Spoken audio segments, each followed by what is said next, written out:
Morning. Ngayong umaga, alis tayo, punta tayo ng Panama City, Florida.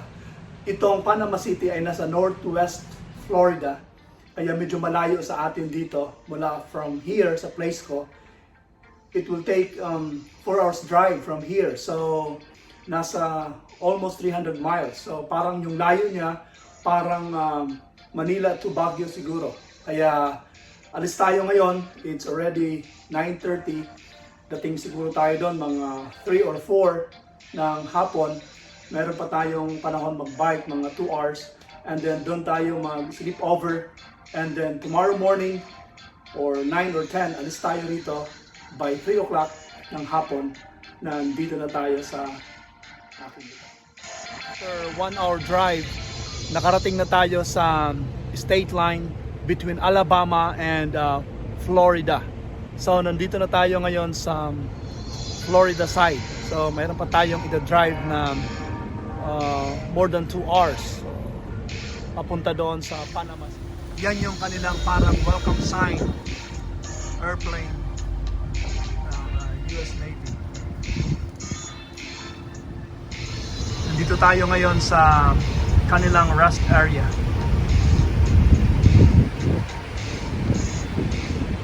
So dito sa rest area, pwede tayong coffee, meron silang free coffee, meron silang free juice, kung gusto mo.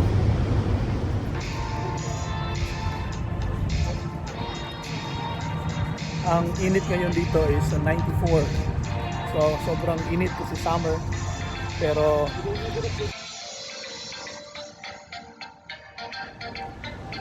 it's 4 p.m. Nandito na tayo ngayon sa Panama Beach. Ang ganda rito. Tingnan nyo yung sun. Parang Boracay. Ang ganda. Yung building, doon tayo nakapilit ngayon. Yung ating mga kasama ay yung mga kaibigan nating mga Pilipino na taga Houston, at sila nag-invite sa atin rito para mag-stay rito. Actually, matagal na sila rito. Mga 1 week na sila dito sa beach. So, hanggang bukas lang, uwi na rin tayo. After lang mag-bike rito at mag-swimming mamaya. So before ako mag-start, nais ko munang mag-shout out sa aking mga friends sa Zambales, si Christine Joy Limon. Cristel, kumusta ka na? Kay Jocelyn, aking friend. Kay Reden, yung mga students sa Jesus Good Shepherd School sa Imos. Yung aking friend kay Itoy. Ngayon, magbabike tayo rito naman sa Panama, Florida. Ang ganda rito. Napakalaking city at pupunta tayo mamaya doon sa downtown. Magbike lang tayo. Siguro mga 10 miles from here sa beach kung saan kami nakabilit ngayon. Pupunta tayo doon sa downtown. So kahit mainit pa, alas 4 pa lang, ang dami pa rin tao, ang daming naliligo, no? At sabi sa akin dito, kahit na nga merong threat ng COVID, ang iba hindi nag-wear ng mask. So kahit anong ingat natin, hindi pa rin mapigilan. Pero may dala akong mask. So basta 6 feet away ka lang sa kanila at maghugas ng kamay at mag-mask, siguro safe tayo rito. Ayan, ang ganda ng beach, ang puti ng sand. Yan ang beach line nila. Ang haba ng shore nila. Actually, yung harap dyan, yun pa rin ay part ng parang golf course doon sa harap nila. Ang ganda. Sarap ng maligo, pero mag-bike muna tayo.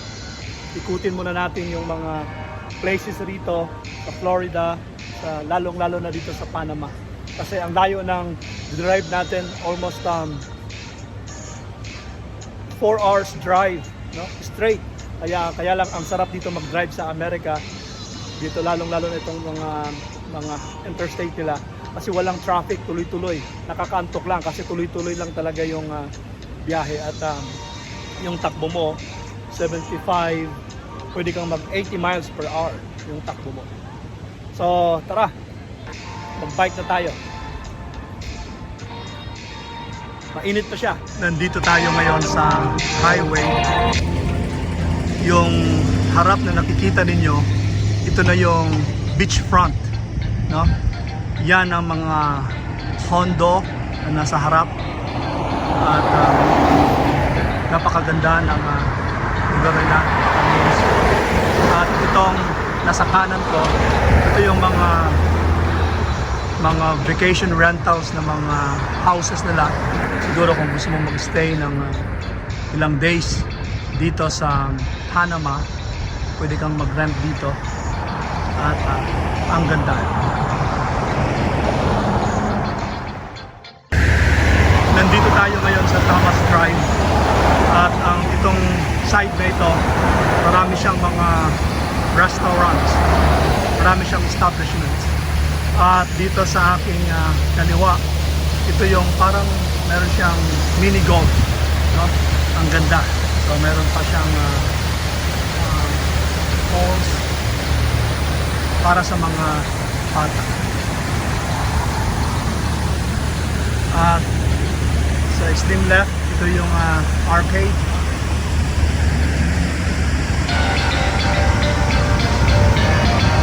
At pag diniretso natin ito yung downtown. So hanggang doon, ibabike pa natin siya. Medyo malayo-layo pa siya. Come on, let's go! Side naman ito, nasa Thomas Drive rin tayo. Ito yung children's place. So meron siyang mga games dito. Ayan.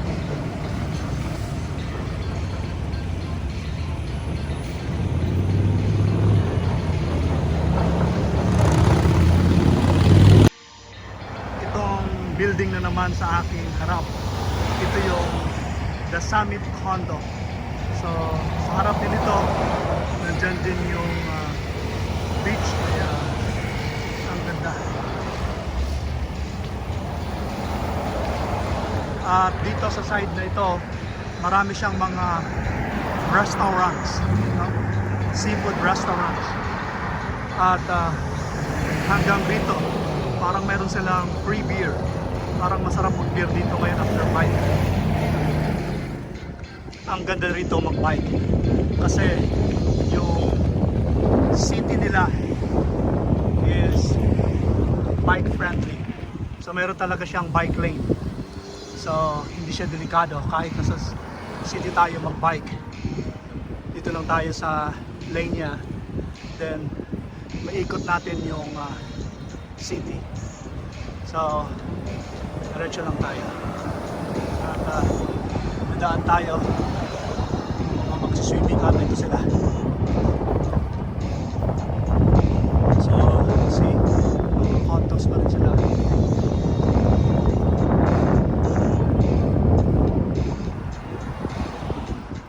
At sa aking kanan naman, ito yung golf course. Ang ganda. Ang sarap mag-golf. Sarap sana mag-golf. Tapos mag-golf. Tapos mag-bike, mag-golf, mag-swimming. That's it. So, enjoy natin yung place dito. Mag-bike.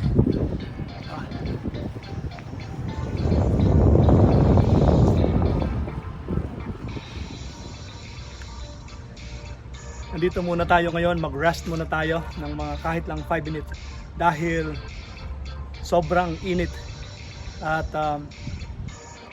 para makapahinga tayo kasi malayo pa yung ating ibabike. So sabi ko nga, magbabike tayo ngayon ng 2 hours. So rest muna tayo sandali lang kahit 5 minutes para yung araw niya hindi masyadong masakit sa balat, no? Kasi umiitim na ako masyado sa kababike. Nandito na tayo sa downtown nila ng Panama City, Florida.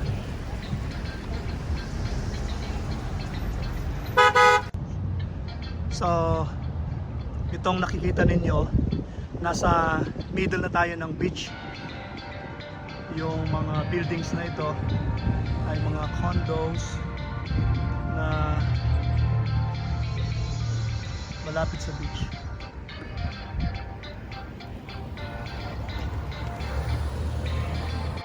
Sana all sa Pilipinas ganito, no? Merong bike trail para safe yung mga bikers, no?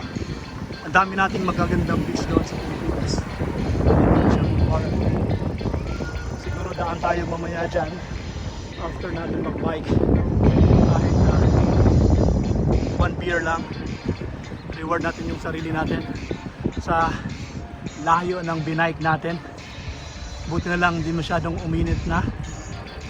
At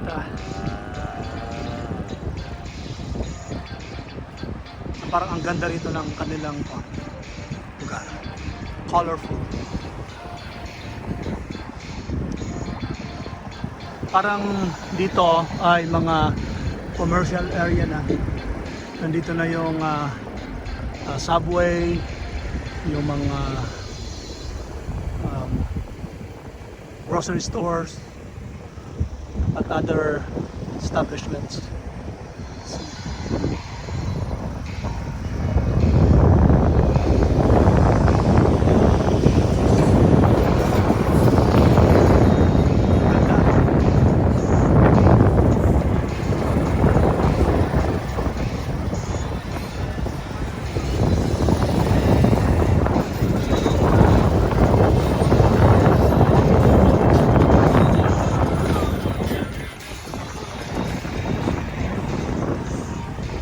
Stop muna tayo kasi naka-red. Itong sa harap ko naman, ito yung lane na ito, yung road na ito ay front beach road. Kanina nandun tayo sa Thomas Drive. Ngayon, nasa front beach road na tayo. Sabi ko, ang ganda na naman ng view dito. Ang condo pa rin at ang linis ng kanilang place at may bike trail na safe yung mga bikers. So mahaba pa itong ating pupuntahan doon, mag-ride tayo at hindi siya nakakatamad i-bike kasi maraming tao kang na-encounter, maraming mga taong naglalakad, nagbabike. Papunta tayo ng city. Ng place niya. Again, sarap mag-bike dito.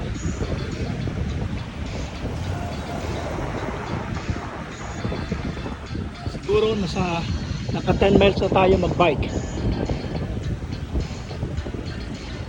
So yung itong ating dinadaanan, dito lang talaga yung parang bike lane lang. So safe tayo rito. Na-observe ko rito, bawat tawid ko rito sa pag-bike, no? Yung mga cars, nag-stop talaga siya, no? To give way sa mga nag-bike. Kaya safe talaga mag-bike.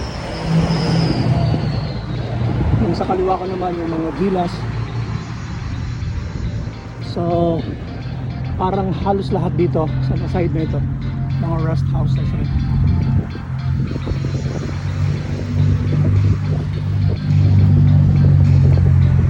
Actually, pangalawang beses ko na ito pumunta rito, sa Panama City.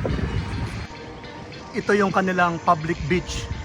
So daanan natin yung kanilang public beach, no? Kasi doon tayo nakabilid sa private resort. So ito yung public beach nila. Tara, puntahan natin. Ito yung public beach nila.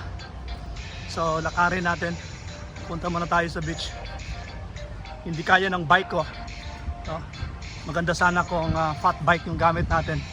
Kahit sa saan tayo mag-bike, pwede tayong mag-bike. So ito yung public beach ng Panama City Beach. So dito sila. Ang dami ring tao. Ang ganda ng sand nila, ang ganda ng beach.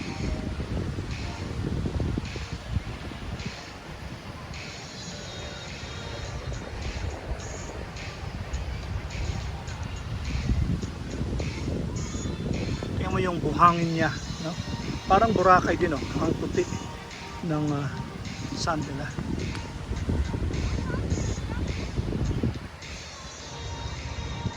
Come on, let's go.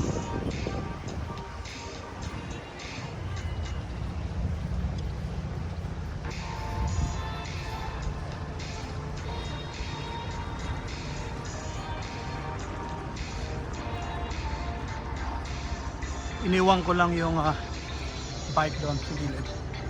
Then mag-bike ulit tayo. Then siguro mga 5 balik na tayo. Makarating tayo doon mga 6. So 2 hours tayo nag-bike. After natin mag-bike, mag-swimming tayo sa beach at saka sa pool. Like this. Gatorade muna tayo. At nakakapagod mag-bike.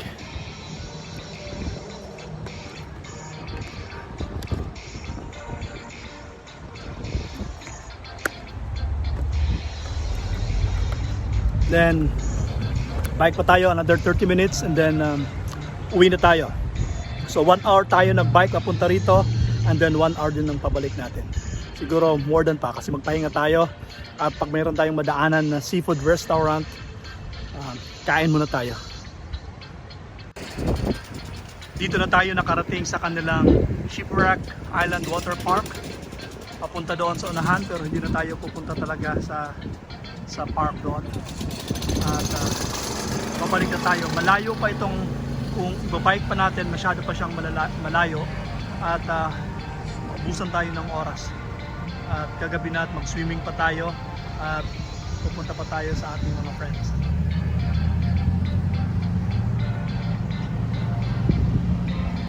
So hindi delikado, unlike doon sa mga dati kong mga pinagbabike sa Pilipinas, sa Tagaytay. Nagbike ako sa Tagaytay pababa ng Santa Rosa. Talagang delikado pero gusto kong i-try i-bike yung Tagaytay to Santa Rosa. So buti na lang meron akong kasama na sasakyan sa likod para i-guide ako at arahin yung delikado.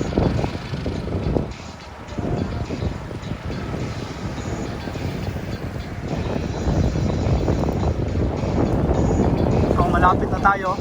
Pag makadaan tayo ng restaurant, kain muna tayo ng seafood. And then, isang beer siguro. Yung aking mga kasamahan nandun, enjoy sila. Iniwan ko sila doon sa condo. At ako, yung aking routine. Bike. Dapat. Tuloy-tuloy natin to araw-araw. Maganda rin exercise ito, no? Pagbabike para sa ating immune system.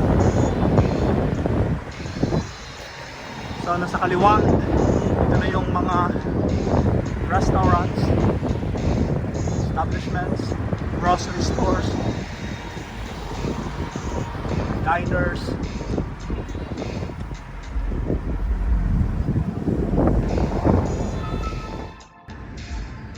Ito yung kanilang other establishments. Parang masarap magpagupit dito. Coyote Avenue. Siguro pagpangit ka, lalo mong papangit dyan. Joke.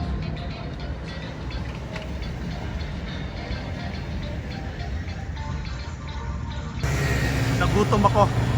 Siguro ngayon kahit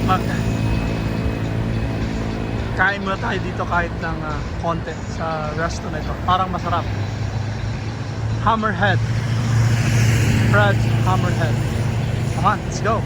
Meron silang mga craft beers. Natapos pa lang tayo mag-bike for 2 hours. Kaya nakakapagod, no? So dito tayo ngayon. Rest muna tayo. Sandali at kakain tayo sa restaurant na ito and then kahit isang beer lang, reward natin yung ating sarili ngayon for 2 hours bike, no? So marami tayong mga calories na nabawas this afternoon. So 2 hours after this bike, after this sa restaurant natin, mag-swimming naman tayo. At after swimming, puntahan na natin yung ating mga kasama doon. Alam kong hinahanap nila ako kasi pagdating namin, umalis agad ako.